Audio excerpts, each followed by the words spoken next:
Hello everybody, welcome back to my channel. My name's the 6 Feet Unda, and today I've got something different for you. Usually I make videos about doing things, like going undercover on TikTok or eating an MRE. Today's gonna be a bit different because I'm making a video about analyzing something. And, that something is a little out of the blue. Now, I'm an 8th grader. I'm in 8th grade. Towards the latter end of it, seeing as how it's March. So we obviously had to read Lord of the Flies. Uh-oh. By William Golding. And I'm gonna be totally honest, I really don't like this book. And today's video is going to be totally on just why I dislike Lord of the Flies by William Golding. So I felt like being in 8th grade is relevant, so that's why I put that in the title. That being said, those of you who are like, you just don't get it because you're in 8th grade, my Lexile score is 1,492. Now, if your school doesn't use Lexile, or if you just have no clue what that is, Lexile is a standardized reading assessment which analyzes your capability to understand literature and write it, actually. So 1,492 is college level. It's 2 years into it. Still, like, hey, I know what I'm talking about. I'm very advanced when it comes to ELA. I can't speak today. I'm very advanced when it comes to ELA. I know what I'm talking about. I'm not just some lousy 8th grader. So, with that being said, I've got two things I need to get out of the way. Actually, it was only one thing because I just did the first thing. Come on. Spoilers. So, if you still want to read it and haven't, I urge you to click off this video, read the book, come back, or, like, I don't care. But if you don't care about getting it spoiled, or if you've already read it, let's get into it. The first problem I have with Lord of the Flies is its figurative language. Now, figurative language as a whole isn't bad. Obviously not. Figurative language is incredibly important to literature. Just, if you don't have figurative language in your book, then your book isn't good. That's fact. But the thing about William Golding's writing is that it's just odd. It's odd. See, William Golding uses figurative language in a way that I've never seen any other author use it. Sometimes William Golding can be very good at using figurative language, like on page 143 in Lord of the Flies, where he says, "Don't you agree?" said the Lord of the Flies. "Aren't you just a silly little boy?" Simon answered him with the same silent voice. Like, things like that. Like saying that he's being quiet in a way that is, like, different and interesting. That's totally cool. I enjoy figurative language like that. But sometimes it can be very cryptic. Like, you don't even understand what he's saying anymore. Like, on page 99, like, "The leaves were roaring still. Piggy bumped into him, and the twin grabbed him as he made for the oblong paling stars." Now, if you don't know the background behind this, the twins, Sam and Eric, just saw the plane fight that happened above, and the pilot drops onto the hill, right?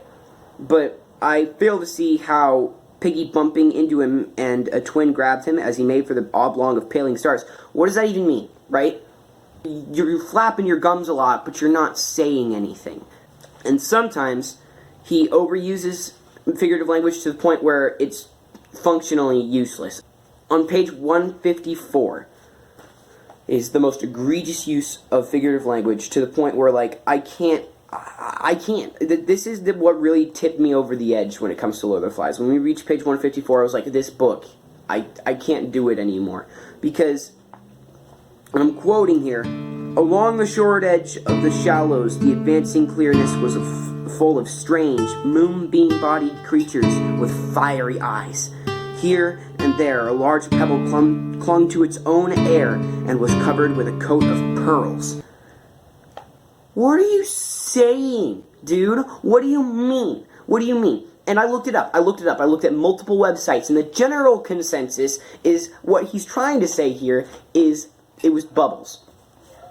Moonbeam-bodied creatures with fiery eyes are bubbles from the beach. Beach bubbles.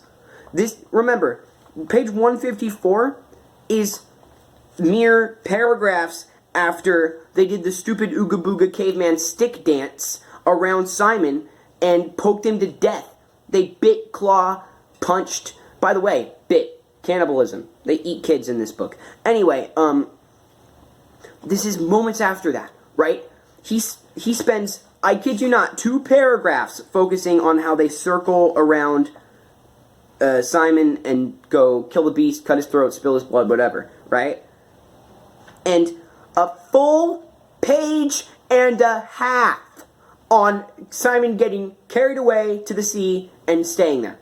The waves picked him up and carried him away. That's all he needed to say. But no, he spends 2 paragraphs focusing on how Simon could have been terrified. I would love to hear about how Simon was terrified that he was being killed by those he thought were his friends, right? I would love to hear how Simon felt in the moment. But no, you give me about a paragraph of that. And then a page and a half just to say that he got carried away by sea. He got carried away to the sea. That's all you needed. He got carried away by the sea. That is 7 words. That's 7 words. You could have used 7 words, but no, you use a page and a half of real estate in your book that is 202 pages long just to say that Simon gets picked up by the waves and carried to sea. I don't understand it. I just don't. Because you could have put all that writing effort, all that figurative language that I'm getting kind of mad about at this point, into talking about how Simon was scared for his life, about how Simon felt in the moment. But no, you used it all on the waves. Next, I'd like to talk about the characters. Personally, I think they're a bit shallow. And yeah, you may be saying, Thomas, they're middle school boys, they have no personality. How could they be shallow? I go to middle school. Kids have personality. There are plenty of kids at middle school who are, totally personality. Totally personality. Nice word, Thomas. Jesus, I can't even speak. Have so much personality. There's so many kids that are different from the rest, right? Honestly, there's just so little character to each of these boys. Like, Ralph is analytical at times. Cool. Simon, kind. Piggy, he's fat. Jack is crazy. There you go. That I've described every single character in Lord of the Flies. Sam and Eric, they're the same. They don't even have a personality. They're just the same. We just know that they're the same person, basically. They don't even have a personality. You could have spent all those words describing who the characters were, but no, you decided to use it all on describing how Simon died and got carried away to sea.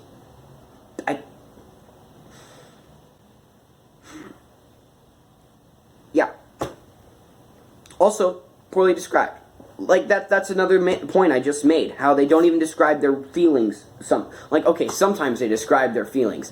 Like, they say that he felt something swell up in his chest when he's getting chased by the rest of the tribe. Cool. Nice. Alright. But you could have gone so much more in depth about that. You could have described, how they actually felt with actual words. But no, you decided to take the scenic route just to tell us that he was scared. And a lot of times the characters are over the top, way over the top, for no reason. Like Jack. Listen, man, Why? Okay, listen. Unless this kid was an actual serial killer before he got on the plane and crashed on the island, I don't think that he would... Okay. That's a different point. That's realism. Now we're going to talk about realism, because the figurative language that he uses clouds reality. So much of the time, he just puts words in places that there shouldn't be words, and you're like, you don't even know what's going on anymore, because William Golding he just jams more words that mean practically nothing into a place where they shouldn't be, and you just lose touch with the reality of the island. That's what happens when you use too much figurative language. It's overkill. And you've lost the meaning that you so sought to put into this book. Some actions that the kids take seem pretty unlikely, like the Ooga Booga Caveman stick dance. Okay? Now, I'm not denying that a bunch of middle school boys would go crazy without any sort of leadership on an island. That sounds about right. But go crazy seems like delusional. Not, let's all turn it into, crazy, chuka chuka chuka chuka hooga hooga hooga hooga with sticks. I don't think that would happen. I don't think that they would start eating their friends just for kicks. I don't think they would just absolutely lose touch with reality at all. In fact, I think they would become obsessed with it. And the last touch of realism I'd like to put in here is that, dude, no, the island ecosystemically could not exist. Not possible. Because let's analyze the wildlife on this island. Bird, pig. Bird and pig. The pig has absolutely no natural predator. You realize what happens when something has no predator, right? Oh, that's right. It overpopulates. It overpopulates, especially on an island setting. What do you have like maybe like 300 square acres, right? And how many pigs? Once the pigs just get down and dirty, then there's more pigs. And then there's more pigs. And then there's so many pigs that the pigs die because there's not enough room for the pigs. Right? Also, what are the pigs eating? What are they eating? Because the only fruit on the island is described as being up in a tree. Simon has to climb to get to the fruit to give it to the little ones because they can't climb to get it themselves. How can pigs who are on all fours possibly get the fruit that's in the tree? They would starve. They wouldn't even be able to reproduce because they wouldn't have the energy for it because they would be extinct because they had nothing to eat. How in the world could this island even exist? It can't. It literally can't. Okay. Also, how could those fruit trees, A, have sustained those boys for more than, what is likely more than a year? Because if the mass is so, if Ralph's hair is so big that he needs to use both hands to hold it back, then he has to have been there for more than a year. Because mine has been growing out for about a year and a fourth, right? And it's pretty long. So they have to have been there for a good hefty chunk of time, right? The fruit trees, there can't be that many fruit trees because the island can't be that big. If Jack was able to explore it all within the first 50 pages, there is absolutely no way the island can be that big. And so there can't be that big of a fruit tree grove, so there can't be that many fruit trees, so there can't be that many fruit, so they probably starved. Because we know that they only caught 2 pigs, maybe 3, while Jack was going all ooga booga mode. At most 3 pigs, right? That's enough to feed them 3 nights, because there's a lot of boys in that tribe. There's a lot of boys. And 1 pig probably feeds all of them maybe twice, right? So that's maybe 6 meals out of the pigs that they caught. That's nowhere near enough to balance it out, the fruit and the meat, right? That can't happen. They would have starved. But they didn't, because they were there for at least a year while the home dog on the boat came up and rescued them, right? The book is getting me wacky and wild at this point. And let's talk about William Golding's repetitive writing. He gets pretty darn repetitive. Like, there are so many different ways to say loud noise, yet he chooses to use only the word ululate. You know how annoying that gets to say out loud in front of your entire class? Ululate. Ululate. Ululate. Ululate 13 times. 13 times within a span of 20 pages. That's almost a ululate per page.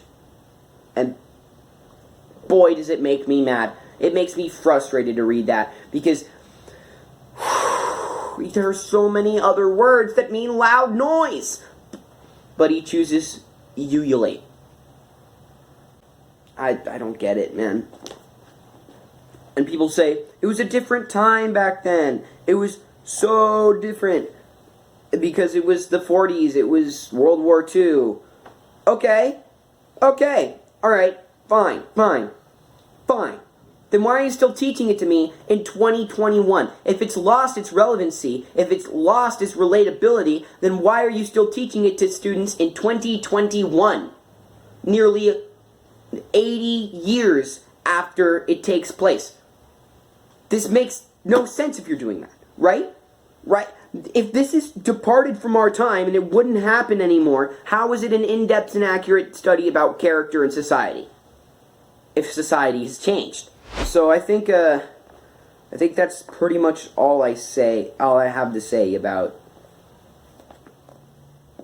Lord of the Flies by William Golding. Yeah. It gets me pretty frustrated just to read this book because there are so many flaws with it, except everybody keeps saying that it's like the best character study ever, except the characters are so shallow that they practically don't have character at all. Remember, if you enjoyed this video, don't forget to slap that like button with the might of 3 gods, because, who knows, it may get popular, may go on the trending page, and I get super blown up. Also, 5 likes on the TikTok video. 5 likes on going undercover on TikTok, and I will make a whole cover of the sea shanty, the Wellerman. I'll do it. So just get 5 likes on that. Also, subscribe. No ifs, ands, or buts. I'm telling you. Subscribe to the 6 Feet Under right now. It's down there. Right down there. You see that? It's right there. Subscribe. Okay, peace.